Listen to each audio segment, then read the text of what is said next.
भक्ति पूर्वक उन्हें प्रणाम किया तथा आदरपूर्वक कहने लगा, आपके सम्मुख मैंने जो कुछ कहा प्रभु असत्य भाषण स्वरूप अपराध किया है। आप मेरे उस अपराध को ऐसी वाणी सुन करके वह उनकी स्तुति करने लगा।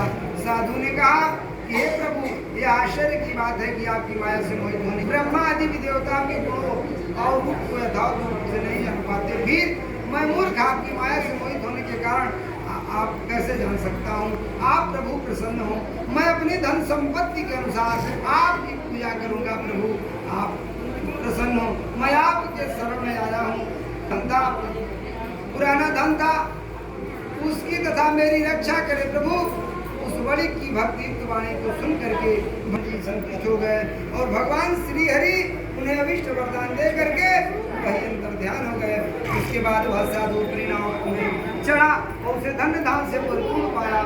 परिपूर्ण देख करके भगवान सत्यदेव की कृपा से हमारा मनोरथ सफल हो गया है, ऐसा कह करके स्वजनों के साथ उसने भगवान की विधिवत पूजा की और भगवान सत्यदेव की कृपा से वो आनंद से परिपूर्ण हो गया और नाव को अत्यंत पूर्वक संभाल कर उसने अपने देश के लिए प्रस्थान कर दिया। साधु बड़े ने अपने दामाद से कहा, वह देखो मेरी रत्नपुरी नगरी दिखाई दे रही है। इसके बाद उसने अपने धन के रक्षक दूत को आगमन का समाचार देने के लिए अपनी नगरी में भेज दिया। तत्पश्चात दूत ने नगर में जाकर साधु की भार्या को देख करके हाथ जोड़ करके प्रणाम किया तथा उसके लिए अभिष्ट बात कही। जेठ जी अपने दामाद तथा भाई बंधुओं के साथ बहुत सा धन धान्य लेकर के संपन्न हो करके नगर के निकट पधार गए हैं। दूत के मुख से यह बात सुन करके वह महान आनंद से विहीन हो गई। उस समय वह साधु ने श्री सत्यनारायण जी की पूजा करके अपने पुत्री से कहा, मैं साधु के दर्शन के लिए जा रही हूँ, तुम शीघ्र ही आ जाना। माता का ऐसा वचन सुन करके व्रत को समाप्त करके प्रसाद का परित्याग करके वह कलावती भी अपने पति को देखने के लिए चल पड़ी। इससे भगवान सत्यनारायण जी रुष्ट हो गए और उन्होंने उसके पति धन से हरण कर लिया। इसके बाद कलावती कन्या अपने पति को न देख करके वह महान शोक से रुदन करते हुए पृथ्वी पर गिर पड़ी। नाव को दर्शन तथा कन्या को अत्यंत दुखी देख करके वही भी मन से साधु बड़ी की सोचा, वह क्या आश्चर्य हो गया। नाव का संचालन करने भी वाले भी चिंतित हो गए। तदंतर वाली लीलावती भी कन्या को देख करके भयभीत हो गई और अत्यंत दुख से विलाप करते हुए अपने पति से इस प्रकार बोली, अभी अभी नौका के साथ वह दामाद कैसे लक्षित हो गए, न जाने किस देवता की उपेक्षा से नौका का हरण कर ली गई है, अथवा भगवान सत्यनारायण जी की महात्मा को कौन जान सकता है। ऐसा कह करके वह स्वजनों के साथ विलाप करने लगी और कलावती को कन्या को गोद में ले करके रोने लगी। कलावती कन्या भी अपने पति के नष्ट हो जाने पर बहुत दुखी हो गई और पति की पादुका लेकर के उनका अनुगमन करने के लिए मन में निश्चय कर लिया। कन्या के इस प्रकार के आचरण को देख करके भार्या सहित वह धर्म के साधु बड़ी अत्यंत शोक संतप्त हो गए। या तो सोचने लगे, या तो भगवान सत्यनारायण ने दामाद के साथ धन धान से भरी नौका का अपहरण कर लिया है, या हम सभी भगवान सत्यदेव जी की माया से मोहित हो गए हैं। अपनी धन शक्ति के अनुसार मैं भगवान सत्यनारायण जी की पूजा करूंगा। सभी को बुला करके इस प्रकार कह करके अपने मन की इच्छा को प्रकट किया और बार बार भगवान सत्यदेव जी को दंडवत प्रणाम किया। इससे दीन जनों के परिपालक भगवान सत्यदेव जी प्रसन्न हो गए और भक्तवत्सल भगवान ने कृपा पूर्वक कहा, तुम्हारी कन्या प्रसाद छोड़ करके अपने पति को देखने चली आई थी। निश्चय इसी कारण इसका पति नौका सहित दृश्य हो गया है। यदि घर जा करके प्रसाद ग्रहण करके आए तो वह पुनः आए तो हे साधु पति को प्राप्त करेगी, इसमें कोई संशय नहीं है। कन्या कलावती भी आकाश मंडल से ऐसी वाणी सुनी और शीघ्र घर गई और प्रसाद ग्रहण किया।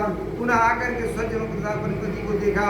तब कलावती कन्या ने अपने पिताजी से कहा कि हे पिताजी, अब तो घर चले, विलंब क्यों कर रहे हैं।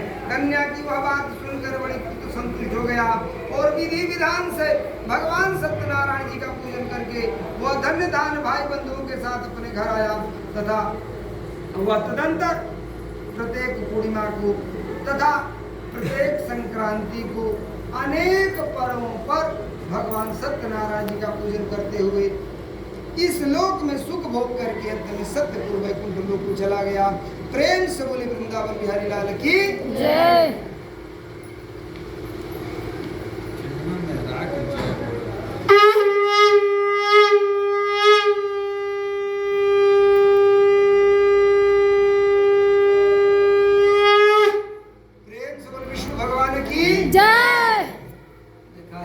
आवाज आएगी। दादी लोग तो अलग 5वां अध्याय राजा तुरंगध्वज और गोपगणों की कथा। श्री सूत जी कहते हैं, श्री सूत जी बोले, श्रेष्ठ मुनियों, अब इसके बाद मैं दूसरी कथा कहूंगा, आप लोग सुने। अपनी प्रजा का पालन करने में तत्पर तुरंगध्वज नाम का एक राजा था। उसने सत्यदेव जी के प्रसाद का परित्याग करके दुख प्राप्त किया। एक बार वह वन में जाकर के और वहाँ बहुत से पशु को मार करके वट वृक्ष के नीचे आया। वहाँ उसने देखा कि गोपगण भाई बंधु उनके साथ संतुष्ट होकर के भक्ति पूर्वक भगवान सत्यदेव जी की पूजा कर रहे हैं। राजा यह देख करके भी अहंकारवश न तो वहाँ गया और नहीं भगवान को प्रणाम किया। इसके बाद पूजन के तदंतर सभी गोपगण भगवान का प्रसाद राजा के समीप रख करके वे वहाँ से लौट आए। इच्छा अनुसार उन सभी ने भगवान का प्रसाद ग्रहण किया। इधर राजा को प्रसाद का परित्याग करने से दुख प्राप्त हुआ, बहुत दुख प्राप्त हुआ। उसका संपूर्ण धन धान सभी नष्ट हो गए। राजा ने मन में यह निश्चय किया कि बस यही भगवान सत्यनारायण ने हमारा नाश कर दिया, इसलिए मुझे वहीं जाना चाहिए जहाँ पहले भगवान सत्यनारायण हो रहा था। ऐसा मन में निश्चय करके वह राजा गोपगणों के समीप गया और उसने गोपगणों के साथ मिल करके भक्ति पूर्वक गीत में वह सत्य को वैकुंठ लोक को प्राप्त हुआ। श्री सूत जी कहते हैं, जो व्यक्ति इस परम दुर्लभ श्री सत्यनारायण के व्रत को करता है और उसकी गुणमय कथा को, फलप्रदायिनी भगवान की कथा को भक्ति होकर के जो सुनता है, उसे भगवान सत्यनारायण जी की कृपा से धन धान्य की प्राप्ति होती है। दलित धनवान हो जाता है, बंधन में पड़ा हुआ बंदर डरा हुआ व्यक्ति भय से मुक्त हो जाता है। यह बात सत्य, इसमें संशय नहीं। इस लोक में वह सभी स्थित फलों को भोग करके अंत में सत्य को यानी वैकुंठ हो जाता है। भगवान सत्यनारायण की व्रत को कहा, इसे करके मनुष्य सभी दुखों से मुक्त हो जाता है। कलियुग में तो भगवान सत्यदेव जी की पूजा विशेष फल प्रदान करने वाली है। भगवान विष्णु को ही कुछ लोग काल कहते हैं, कुछ लोग सत्य कहते हैं, कोई इस कहता है, कोई सत्यदेव कहता है, तथा दूसरे लोग सत्यनारायण। अनेक रूप धारण करके भगवान सत्यनारायण जी सभी का मनोरथ सिद्ध करते हैं। कलियुग में सनातन भगवान विष्णु भी सत्य व्रत रूप धारण करके सभी का मनोरथ पूर्ण करने वाले होंगे। हे श्रेष्ठ मुनियों, जो व्यक्ति नित्य भगवान श्री सत्यनारायण जी की इस कथा व्रत को पढ़ता सुनता है और भगवान सत्यनारायण जी की कृपा से उनके सभी जो पाप नष्ट हो जाते हैं। हे मुनीश्वर, पूर्व काल में जिन लोगों ने भगवान सत्यनारायण जी का व्रत किया था, उनके अगले जन्म का वृतांत सुनाता हूँ, आप लोग सुनिए। महान प्रज्ञा संपन्न सदानंद नाम के जो ब्राह्मण थे, भगवान सत्यनारायण जी का व्रत करने के प्रभाव से दूसरे जन्म में सुदामा नाम के ब्राह्मण हुए और उस जन्म में भगवान श्री कृष्ण जी का ध्यान करके उन्होंने मोक्ष प्राप्त किया। लकड़हारा जो था बिरगुहों का राजा हुआ और अगले जन्म में उसने श्री राम जी की सेवा करके महाराज उलगाम जो थे दूसरे जन्म में राजा दशरथ हुए, जिन्होंने रंगनाथ की पूजा करके अंत में वैकुंठ प्राप्त किया। इसी प्रकार धार्मिक और सत्यव्रती साधु पिछले जन्म के सत्यव्रत के प्रभाव से दूसरे जन्म में मोरध्वज नाम का राजा हुआ। उसने आरे से चीर करके अपने पुत्र की आदि दे भगवान विष्णु को अर्पित करके मोक्ष प्राप्त।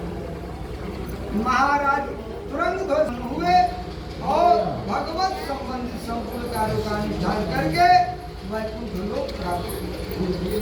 जो गोपगण थे वे सब जन्मांतर में ब्रजमंडल में निवास करने वाले गोपगण हुए और सभी राक्षसों का संहार करके उन्होंने भी भगवान का शाश्वत धाम को लोक प्राप्त किया। प्रेम से बोले वृंदावन बिहारी लाल की जय।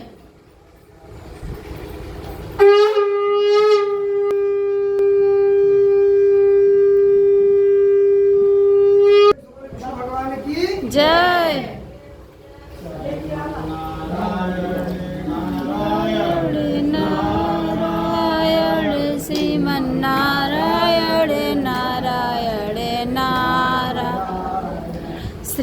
श्रीमन्नारायण नारायण नारायण श्रीमन्नारायण नारायण नारायण श्रीमन्नारायण नारायण नारायण श्रीमन्नारायण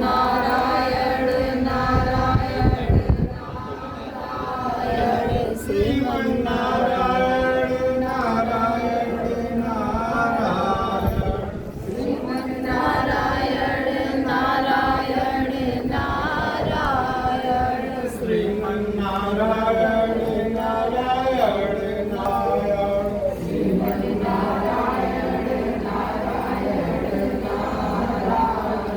प्रेम से बोलिए वृंदावन बिहारी लाल की पार्वती पते हर हर महादेव। ओम नमः पार्वती पतये हर हर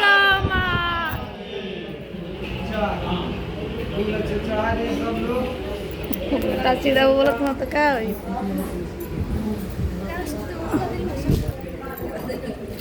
डाल दलो उल्टा